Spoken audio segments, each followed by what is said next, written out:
Weight loss and fitness can be super confusing. Today, I'm going to break down absolutely everything you need to know about weight loss, fitness, and nutrition to get great results. Hey guys, I'm Alan Branch from Fitness One.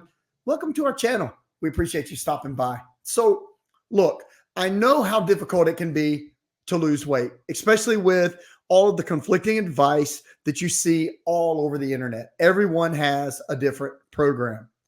Before we get started, let me tell you why I feel like it would benefit you to listen to me and who this type of training is for. So my wife, Olinda, and I have owned 4 commercial fitness facilities, and we learned that most people who work out, who try to follow diets and randomly exercise, usually don't see results from their efforts.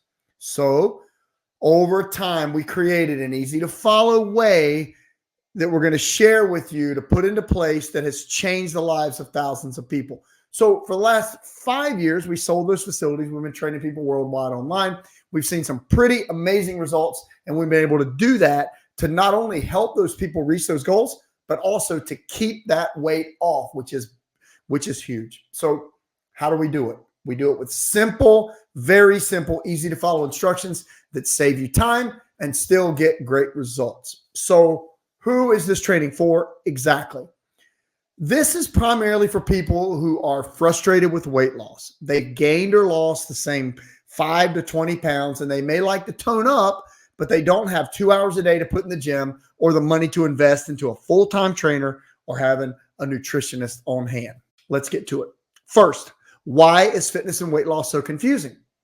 Well, one problem is you have trainers who are, first of all, of various ages, which your age can affect the type of results you get because of hormones.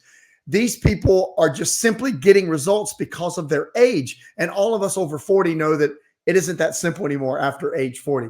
They also have no idea about the wear and tear that the body goes through. So they perform fad or crazy exercises that aren't really effective, but they're really good for getting views on social media.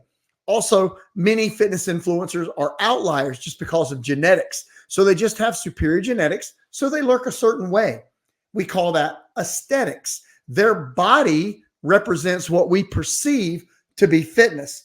And many of them gain quite a following of people just for this reason, just how they look in an Instagram photo, even if they have no solid training or expertise at all on the subject of fitness. This is one of the most difficult things to overcome, which is understanding that just because a person looks a certain way does not mean that they got that way because of a particular training program or diet that they did. So let's get started, and we'll start with this. When you say you want to lose weight, have you ever thought about what does that really mean? Does it mean you want to lose weight on the scale, or does it mean you want to lose body fat? I understand that you actually probably mean a little bit both, but it's very important to distinguish between the two. Simply losing weight may not be the best option for you. For example, when you lose weight by going on a strict calorie counting plan, not only is it difficult to maintain eating so few calories, it's highly likely that you're going to be gradually losing muscle mass along with the loss of weight. If this happens, the metabolism slows down, and now you're faced with not only loose skin, lower energy, and a slower metabolism, but you have to eat even fewer calories to keep the extra weight off. If instead you focus on fat loss and changing the body's composition, you will look better and feel better, but you may not see that number move as much when it comes to the scale. So what I'm going over today in detail is exactly what we recommend to our clients to eat, what exercises to do, how often, how to recover, and how to get maximum results in minimum time. And that's what we're going to cover today. So let's get started with the nutrition side of things. Here are 3 things that every meal plan needs to do, regardless of what you follow. 1 is provide adequate amounts of protein. 2, provide enough vitamins and minerals. And 3, keep you in a light caloric deficit to promote gradual weight loss or fat loss. I'm going to cover this in detail, but if you want to get access to our meal plan rule book that has all of our rules, plans, cheat cards on nutrition, and everything in it. I'll put the link in the description. So what does it mean to get adequate amounts of protein? Proteins are made up of fats, vitamins, and minerals, as well as amino acids. When you get adequate protein, you need enough amino acids for what's called muscle synthesis, which is how your muscles rebuild and repair. And you need a minimum of about 30 grams of protein per meal. The goal amount of protein you would eat daily would be close to your goal body weight in grams. For example, if you weigh 120 pounds, you're going to shoot for 120 grams of high quality protein. When we say high quality, we're referring primarily to animal-based protein, not protein bars and shakes. It's not that they're bad and they can be used as fillers, but we feel like we would focus on animal-based protein. Here's why. Not only is it a healthier form of protein and the amino acid absorption is better coming from actual food, these proteins also offer high satiety, which means you stay full longer, causing you not to eat as much, which is why we feel like it also helps with rule number 3, which is keeping your calories in a light deficit.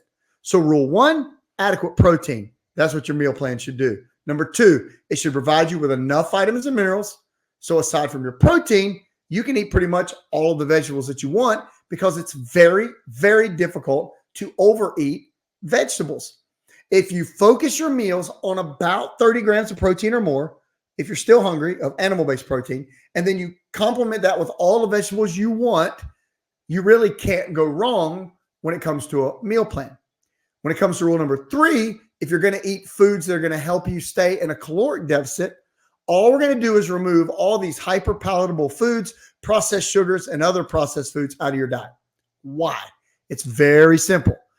Those foods do not provide adequate protein. They do not provide enough vitamins and minerals, and they're higher in calories. So they're not going to help you stay in a light caloric deficit. You just simply cannot burn more calories than you consume and expect to lose weight.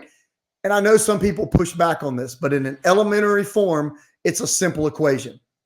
Calories in, calories out. The standard American diet allows people to eat foods that don't cover any of the bases when it comes to these 3 rules. So why would you want to consume something that didn't provide you with protein that you absolutely need, did not provide you with enough vitamins and minerals, and tended to push your energy consumption, your calories too high on a regular basis? This is absolutely a recipe for failure. So when it comes to nutrition, let's sum it up. We're going to choose foods that are going to provide adequate protein. This is any animal-based protein source. This is going to help you get enough vitamins and minerals. It's going to keep you fuller longer, and it's going to help you be sure that you get enough essential amino acids. What you may or may not know also is now you can actually supplement with essential amino acids, which help with muscle synthesis. There's a product we really love. It's called Amino. I'll put the link in the description so you can check it out. We, of course, prefer food first, but if you need to supplement, we recommend this pre-workout. It helps your body get those amino acids for muscle synthesis, helps with repair and rebuilding. It's a great overall supplement to optimize your protein intake.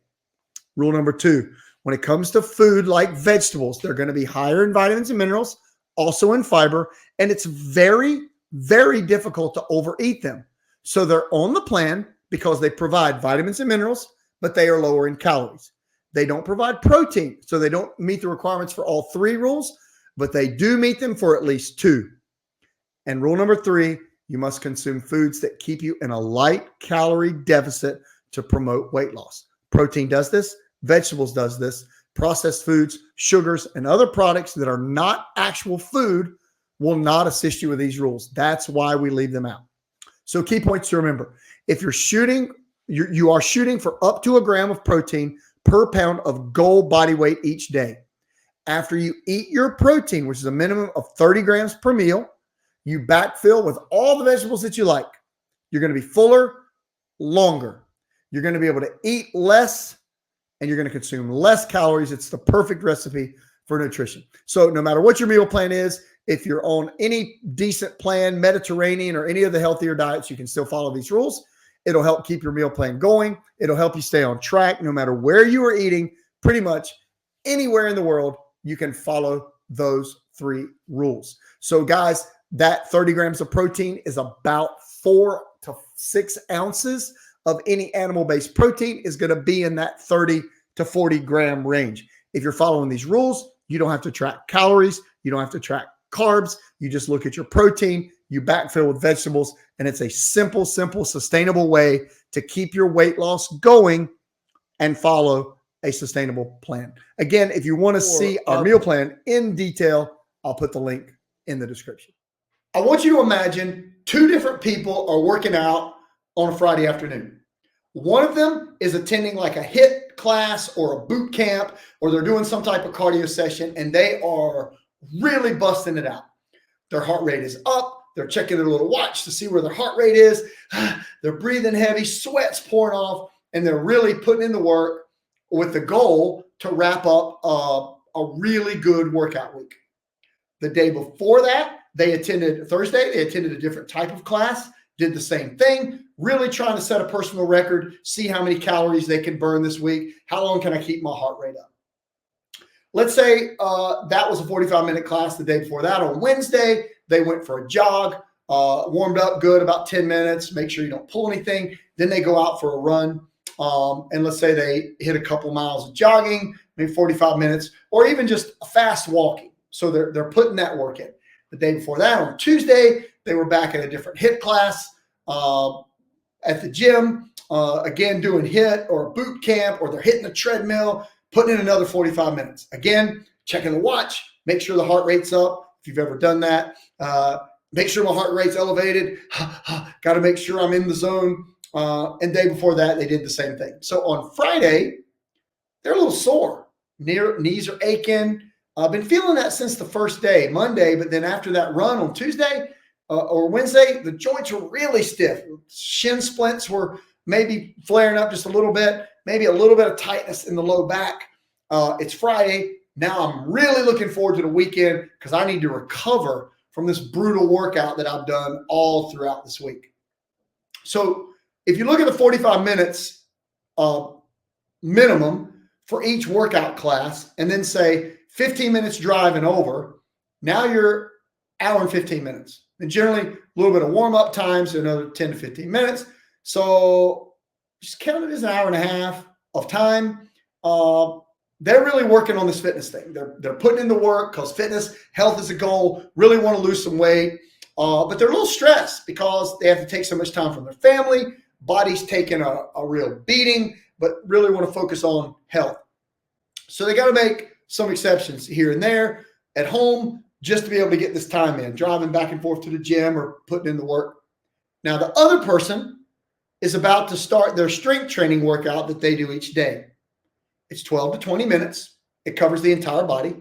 And they're noticing as they get into the workout, energy levels, pretty good. And I actually feel like I can move more weight, whether it's a dumbbell or a band, than I did last workout.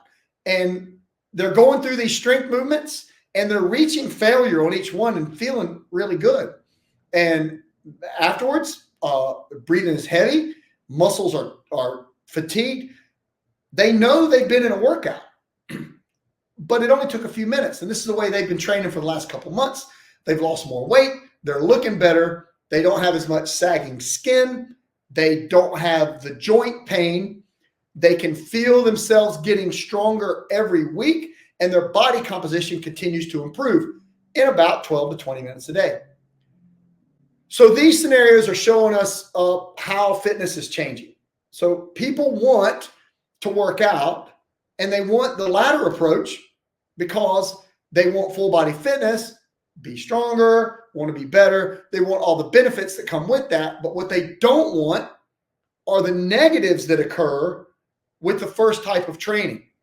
First of all, being an irreplaceable loss of time. That's one. Then repetitive stress on the joints, aches and pains of running and boot camps, and the soreness and the lack of energy that comes with all of these grueling 45-minute to 1 hour workouts.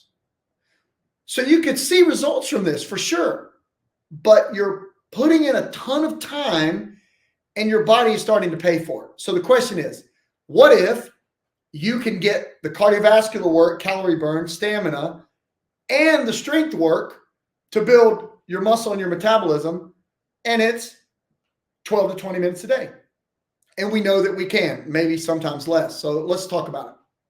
A couple years back, a study came out. The first big one was called the McMaster study. It was in June of 2005. And they had a group of individuals do a training program. They split them into two groups. One group did 4 or 7 30-second bursts of cycling as hard as they could, followed by 4 minutes of recovery. So the total workout was 2 or 3 minutes. And this was performed 3 times a week for 2 weeks for a total of either 6 or 10.5 minutes of exercise total throughout the week. So at the end of the study, subjects were tested, and the group, we had 2 different groups. So one group just did regular cardio and the other group did this intense training for just a few minutes a day. The group that did the sprint work increased their endurance capacity by almost 100%. Whereas the control group, who also did cardio, jogging, and their basic activities, 45 minutes to an hour a day, no change. The muscles of the high intensity group showed significant increases in enzymes that are indicative of oxygen to the tissues. So basically this study, McMaster University, was at the time considered startling because it suggested that, for the first time, that the overall volume of exercise, how much you need to do to get results, is way lower than what's recommended. So since then, lots of studies have reinforced the idea you don't need that much time. So I want you to understand the thought of this. So despite the idea that the regular group, the ones who did their cardio and do what most people are doing for the workouts, I went for the run, I went for the swim, they spent 97.5% more time exercising. But both groups improved at the same degree. The group that exercised 97.5% more did not get any additional benefit. The study actually said 0 additional benefit from all of the extra time. So even if you're talking about endurance benefits, when the researchers did muscle biopsies to check this out, they found that at the end of 2 weeks, the rate at which the muscles, the subject's muscles, were able to absorb oxygen also improved. So what are you taking out of this? What you need to understand is that work is work. So your heart and your lungs cannot tell the difference of whether you're going hard on a bike or doing a squat exercise. The heart and lungs only know about energy requirements, which they are dutifully trying to meet depending on the work, right? So 4 30-second intervals of high intensity exertion is 4 30-second intervals of high intensity exertion, whether that takes place just in the lower body, like riding a bike, or in both the upper and the lower when you're doing strength training. In both of these scenarios, it's the work of the muscle that's giving you the benefit. So what's being shown in these studies is that the harder work of the muscle results in the best improvement and also the shorter duration of the activity. So, for example, a 20-minute 2-mile run would be a better stimulus to improve than a 2-mile run that took 30 minutes. At the other end of the spectrum, an exercise you can do for 60 to 90 seconds will produce a better stimulus for the same reason. The muscles are working harder. So as your energy system in your body, it supports them, they work. So let's just say you had an exercise band and you started doing squats and you did them for 14 minutes and then you stopped, not because you're exhausted, but because you said, I'm going to do this today for 14 minutes, which is how most people work out.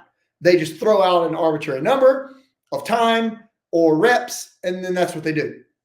Well, you can imagine how little stimulus there is compared to what you could have done, not only for your muscles, but also for your energy system, like your aerobic system, by increasing the intensity, supporting endurance, stamina, calorie burn, etc.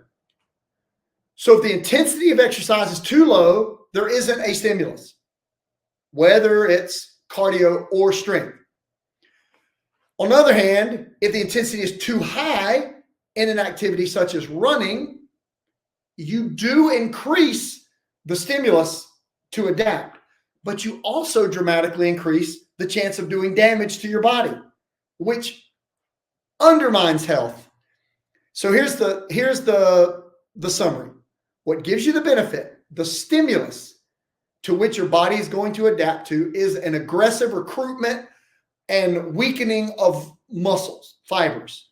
So if you can engage, recruit, fatigue, weaken muscle fibers within a certain time frame, then you're going to recruit all of the muscle fibers if the movement is performed right, correct biomechanics, correct form. So you can do this in a way that eliminates all the problems, which is excessive force, wear and tear on the joints, ankles, knees, hips, and low back. And I know a lot of people are still caught up in doing cardio or HIIT, and they're really going at it and doing some exercises. You know, they're jumping, throwing aggressively, coming up with this stuff that's going to get the heart rate up.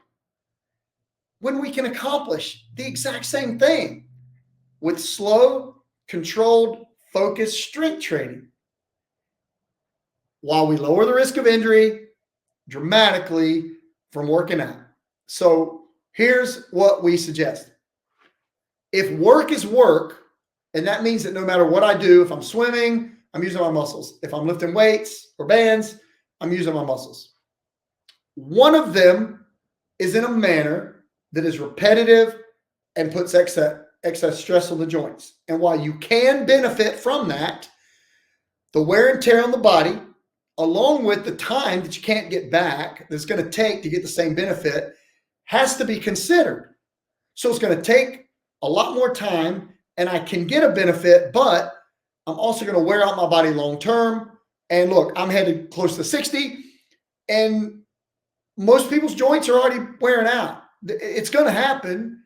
So why rush it, right? Why can't we protect them? So if I can get you to focus on the idea of strength training as your primary exercise, even with basic movements at the right intensity, we can not only get the same benefit that you get from these longer, drawn out workouts that you're doing that are putting extra stress on the body. We can get the benefits of the calorie burn, get the benefits of the stamina, the endurance, but also build the lean muscle, which is going to help with the metabolism overall. And we feel like that loss of muscle that people are experiencing if you're over 40 or if you're sedentary is the primary driver of many of the problems that we're seeing. Metabolic syndrome, how your body's burning, handling blood sugar, excess body fat, slower metabolism, etc. So what we want is to get the idea of strength to be a high intensity exercise and understand that this requires high effort, but it's very, very short. So we're going to recommend, if you're new, this would be your starting point. If you're in our program, you're already getting these types of workouts. So if you want to know how we do this, comment, plan. If for some reason you're on the call and you're not part of our program, let's set up a strategy call and we'll talk about it. So let's use two numbers, 40, 90. Everybody, think of an exercise, a squat, any squat, a push-up, any push-up, a pulling or rowing motion, any type of pull or row with a band or a dumbbell or a barbell or a machine. It doesn't matter. Then I want you to start with that exercise with a moderate amount of resistance. If you're more experienced, go heavier. I want to know what you feel like at the end of 40 seconds. So you've been doing this movement, the squat, for example, for 40 seconds. If you can't do it for at least 40 seconds, the movement is too hard. Once you can last 90 seconds, it's too easy. So what do? If we can't last 40 seconds, we decrease the resistance. If we can last 90 seconds, we increase the resistance. So in this scenario, no exercise is going to take more than 90 seconds. So now you can do an easy warm-up set prior, if you like, and then make sure you're ready to go. Then you're going to go to your squat, do it for up to 90 seconds. You're going to leave that, go right to the push-up and leave that and go right to the pull at 90 seconds maximum per exercise. So you can see in this scenario, in less than 6 minutes, those three moves, a squat, a push, and a pull, will train the entire body. So the squat's going to hit the legs. The push is going to hit chest, shoulders, and triceps. The pull is going to hit back and biceps. So if you can get that benefit in just 6 minutes and then create a baseline activity of some sort of walking that we're just going to do daily to be out and moving, and then, of course, strongly recommend some coordination type training and balance for a couple minutes a day.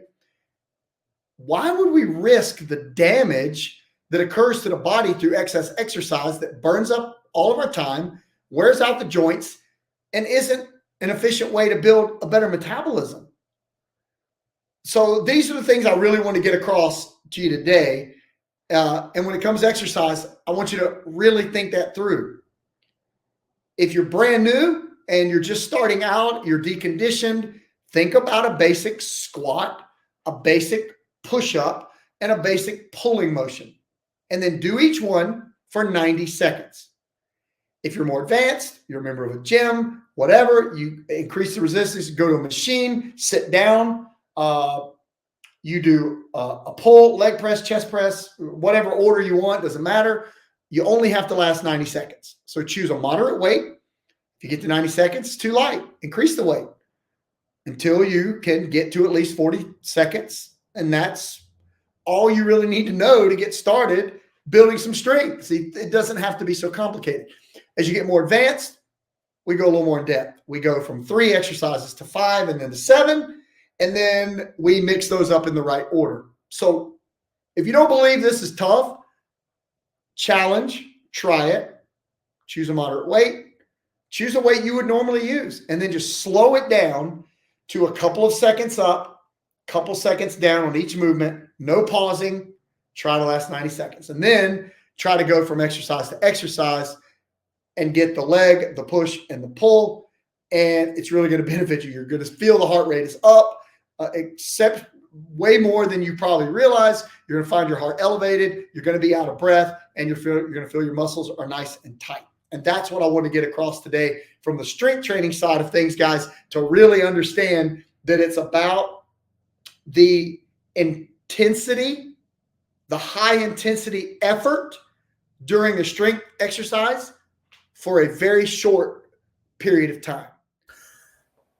Okay, so at this point, what we've done is we've discussed the basic nutrition that we feel like you need. We've discussed what your exercise program would be like from a strength training standpoint, which would be, as a beginner, to start with 3 simple exercises: a squat, a pushing movement like a push-up, and a pulling movement. So very, very simple. So what else? So if the strength training workouts can be done in 12 to 20 minutes per day, is that really enough? Like, is that all you need to be doing? So this is where we feel like there's a few things that need to be added on. Most people are spending most of their time doing things that have no physiological benefit. So a lot of the stretching that they're doing, or the balance training, or the things that they're doing aren't really changing their physiology. It's not that it's bad, and it's better to do something like the balance work and stretch than to do nothing. But if you're strength training properly in a full range of motion and you're strong, there's a high likelihood you're not going to be losing your balance. So in studies where people that wanted to work on their balance, one group would strength train and the other one would do balance training, it's been shown that the people who strength train have better balance. So we don't need to spend too much time on that. As far as flexibility, should you warm up with a light stretch? Sure. Does stretching need to be a huge part of your program where you focus all of this time into stretching for 45 minutes to an hour, multiple days a week?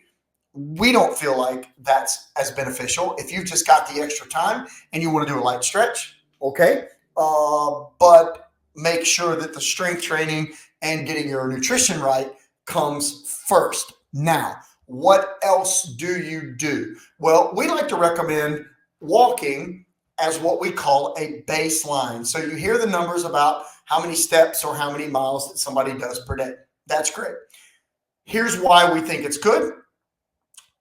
Because if you have a set activity that you're doing every day, like 10,000 steps, whatever, that isn't really a magic number. It's shown to be very beneficial, but these are not, like, it's not a science that you take exactly 10,000 steps. So, but what it does do is it guarantees that each day you're up and moving. You're not just sitting around all day. And it gives us what we call a baseline approach to your metabolism, how many calories you're burning daily. So if you're out walking 10,000 steps a day and you're doing that most days of the week, then you're going to be burning a few more calories than you would be if you were sitting, and your circulation is going to be better. You're going to be a little bit stronger. You're going to be maybe out in the sun, getting a little bit of fresh air. All these things are working together. So we feel like your walking should be part of what we call your baseline. So what do we have so far? We have your nutrition, the way going protein focused, working off of those three primary things that every meal plan should do. We have strength training, starting out real simple, focusing on the big three, going to momentary muscle failure. And now we have what we call a baseline, some activity that we're going to do every day. And that would be total steps in a day or total miles just out riding your bike for fun or walking your dog or whatever that is that you do. It's very important to have that baseline. Now, the next thing that we would want to think about, we have two more that we want to add in. One is going to be just overall stamina and the way your ability to breathe and your cardiovascular endurance. So while we already been over that, a lot of that is already taken care of with your strength training. If you're able to, for example, do your strength work and get in 2 to 3 times a week, a couple of 30-second sprint intervals on something like an exercise bike, which is a great way to do it. Some people like battle ropes. We like basic boxing, like just punching, and maybe a combination of all of those. You want to get something that you can do that's a little higher intensity for about 30 seconds, maybe rest 30 seconds and do that 8 to 10 times total for a total of 4 to 6 or 7 minutes worth of work, maybe that much in about 3 times per week. And that's going to make a huge difference in your overall stamina. So not only are you going to do your strength training, 12 minutes in the beginning, 20 max as you're a little bit more advanced, you're going to add in maybe an extra 12 to 15 minutes a week to do some stamina work. Very, very simple. Now, the last thing, we feel like that most people, as they are getting older or are becoming more sedentary, are losing their proprioception, their ability, how their body, they control and move their body in space. They become unsure of themselves. A lot of that is because of a loss of strength, but they no longer trust themselves. So when they walk, they begin to carefully place their steps. Then they're limiting their movement, and then that continues. And the muscles that move these parts of the body aren't functioning. The prime moving muscles aren't functioning the way they are intended. And then they begin to slow down, and then they start to not trust. And a lot of this is a lack of, maybe, if you think that that if you don't use it, you lose it mentality, which is very, very true. Then you need to be sure that you're putting forth an effort to train your brain and your body in space. So how can you do that? Well, if you're somebody who's younger or you're fit and you can do a little bit of light running or some light agility type training, which is what we really like, that's great. We also are big fans of doing boxing training, not getting punched in the face, but doing the training for this proprioception. And a lot of our people really enjoy the idea of learning like some basic boxing type movements and stances and things like that. And it trains their brain. They have to remember these combinations, and they work on their balance and how their weight shifts. And we really like this as an add-on. So maybe 10 minutes a day of something like that. So what do you got total?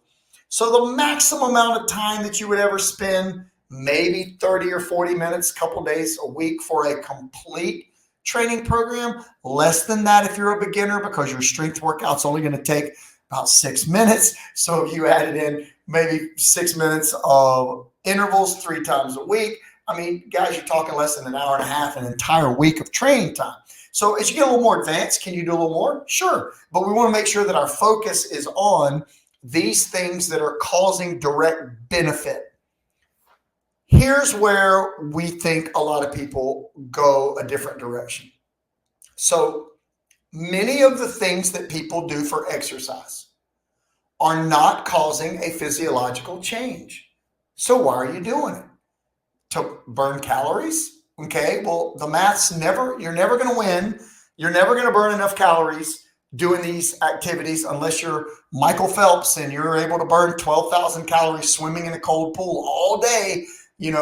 Maybe, but for most people, it's going to be tough. And if you do it, if you are able to put forth enough activity to burn enough energy to really lose weight, the wear and tear that you put on your body, like we talked about earlier, is going to be just devastating to you long term. So think about these things when you think about exercise. So if you're randomly doing a boot camp class, what an incredible waste. And guys, listen, this was us. We had a huge boot camp program. We had thousands of people go through our classes. We would run 10 to 14 classes a day with anywhere between 20 and 40 people per class.